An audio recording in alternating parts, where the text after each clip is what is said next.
Hello dear students. आज का जो हमारा टॉपिक है वो है फाइलेरियासिस या हाथी पांव। यह भी एक प्रकार का रोग है, जैसे हमने लास्ट वीडियो में अपने बताया था आपको अमीबिया पेचिस। ठीक है, अमीबिया पेचिस रोग के बारे में बताया था। आज हम बताएंगे आपको फाइलेरियासिस। ठीक है, यानी कि हाथी पांव। ठीक है, इसको हम कहते हैं एलिफेंटियासिस और फाइलेरियासिस।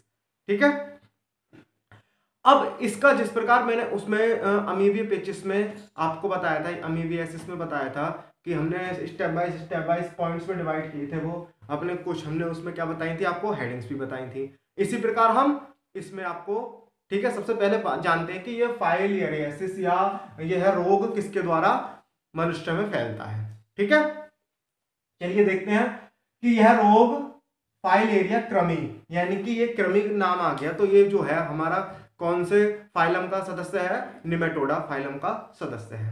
ठीक है, बुचेरेरिया ब्रैंकॉफ्टाई, यानी कि बुचेरेरिया बैंक्रॉफ्टाई नाम का एक निमेटोड है, जो क्या है, वर्म यानी कि कृमि है एक प्रकार का। ठीक है, इसमें क्या है कि अब जानते हैं कि बुचेरेरिया या बैंक्रॉफ्टाई जो है वो कैसा है। ठीक है, इस कृमि का शरीर सफेद तथा बेलनाकार होता है, जैसे हमने एस्केरियस आपने देखा होगा।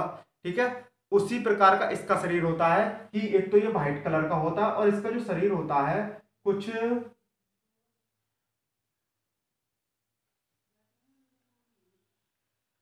इस प्रकार का होता है। ठीक है, आगे पता चल जाएगा क्यों। इसका मध्य भाग मोटा, जो मध्य भाग होता है वो क्या होता है, मोटा, और अग्र तथा पश्च भाग जो होते हैं वो कैसे होते हैं, नुकीले होते हैं। ठीक है, मादा द्वारा उत्पन्न डिंभक माइक्रोफाइलरी कहलाते हैं। अब जो मादा मतलब बुचरेरिया जो होता है वो दो प्रकार का होता है, एक तो नर और मादा। ठीक है, इसमें जो अलग अलग जो एनिमल्स होते हैं वो अलग अलग होते हैं, मेल और फीमेल दोनों। ठीक है, तो जो मादा होता है यानी कि जो फीमेल बुचरेरिया होता है उसमें क्या होता है, वो डिंभक, उसके जो डिंभक होते हैं वो क्या कहलाते हैं, माइक्रोफाइलेरी कहलाते हैं। ठीक है, जो वाहिनियों के द्वारा, वाहिनियों का मतलब क्या है, जो हमारे शरीर की रक्त वाहिनियां होती है, जैसे धमनी है और सिरा है। ठीक है, इनके द्वारा क्या होता है, हमारे रक्त में क्या कर जाता है, प्रवेश कर जाता है। ठीक है, और ये माइक्रोफाइलेरी जो होती है वाहि अत्यंत सक्रिय यानी कि बहुत ज्यादा एक्टिव होती है, और ये जो है रुधिर बहाव की दिशा, मतलब मान लो अगर रुधिर हमारा किसी भी दिशा में बह रहा है, शरीर के किसी भी भाग में बह रहा है, तो ये उसकी दिशा क्या करती है, उसकी दिशा के क्या करती है, विपरीत भी क्या कर सकती है, गति कर सकती है। इतनी ये क्या होती है, एक्टिव होती है। ठीक है, बहाव की दिशा के विपरीत भी गति करने में क्या होती है, सक्षम होते हैं। यह एक द्विपोषदीय परजीवी है। ठीक है, द्विपोषदीय का मतलब जैसे हमने बताया था कि जैसे हमारा मलेरिया परजीवी होता है, एक मच्छर और मनुष्य। ठीक है, मतलब दो होस्ट होते हैं इसके। इसी प्रकार हमारा बुचेरेरिया भी द्विपोषदीय होता है और परजीवी होता है। यह भी कैसा होता है, अंतः परजीवी होता है। जिस तरह हमारा हमने आपको अमीबिया पेचिस यानी कि एंटमीबा हिस्टोलिटिका के बारे में बताया था, वो भी क्या था, अंतःपरजीवी था, और ये भी हमारा क्या है, अंतःपरजीवी है। ठीक है,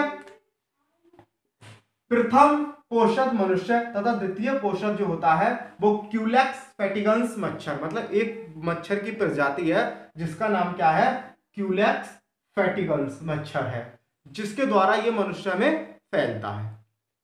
ठीक है, अब ये जो मैंने ये जो बताया था आपको, किसके बारे में बताया था, बुचेरेरिया बैंक्रॉफ्टाई के बारे में।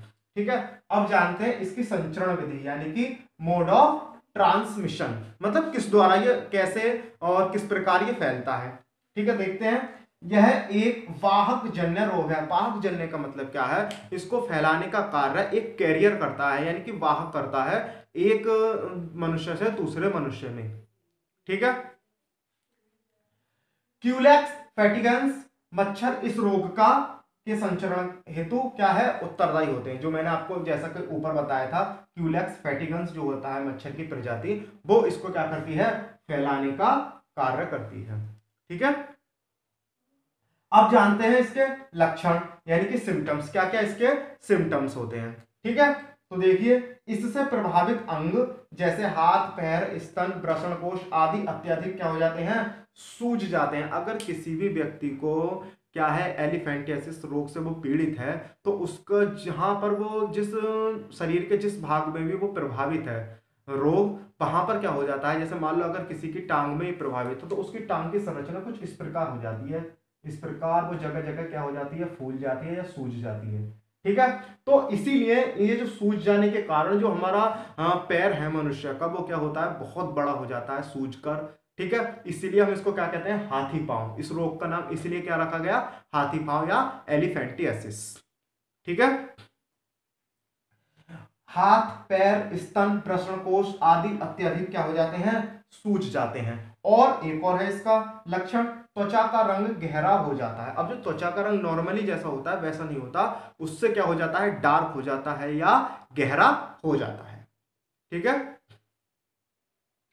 अगला है, अगला हेडिंग किसका, इसका नियंत्रण या कंट्रोल। हम किस प्रकार इसका कंट्रोल कर सकते हैं, तो देखिए इसको 2 पॉइंट्स है। मच्छरों की संख्या का नियंत्रण, मतलब जहां पर मच्छर पाए जा रहे हैं या किसी घर में पाए जा रहे हैं, तो हम मच्छरों की संख्या पर क्या कर सकते हैं, नियंत्रण करके इसको क्या कर सकते हैं, रोक सकते हैं। और दूसरा क्या है कि मच्छर के काटने से बचाव।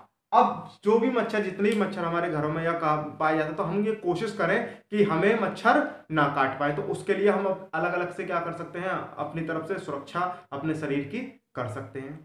ठीक है, तो ये जो रोग था वो था हमारा एलिफेंटियासिस या फाइलियरियसिस। ठीक है, अब जैसा मैंने आपको पहले भी बताया था, हमारा जो रोग चल रहे हैं, इस प्रकार जो हम अपनी वीडियो बना रहे हैं, वो विभिन्न रोगों की वीडियो बना रहे हैं। जैसे मैंने लास्ट वीडियो बनाई थी अमीबियासिस पर, ये बनाई है फाइलियरियसिस पर, और नेक्स्ट वीडियो जो आएगी वो भी एक प्रकार का रोग ही होगा। ठीक है, तो अगर मेरा आपसे एक कहना है कि अगर आपको मेरी वीडियो अच्छी लग रही है तो प्लीज इसे लाइक, सब्सक्राइब और शेयर जरूर करें, ताकि और भी बच्चों को इसका क्या मिल सके, लाभ मिल सके। ठीक है, तो आज के लिए इतना ही काफी है। बाय, मिलते हैं अपनी नेक्स्ट वीडियो में। ठीक है, बाय।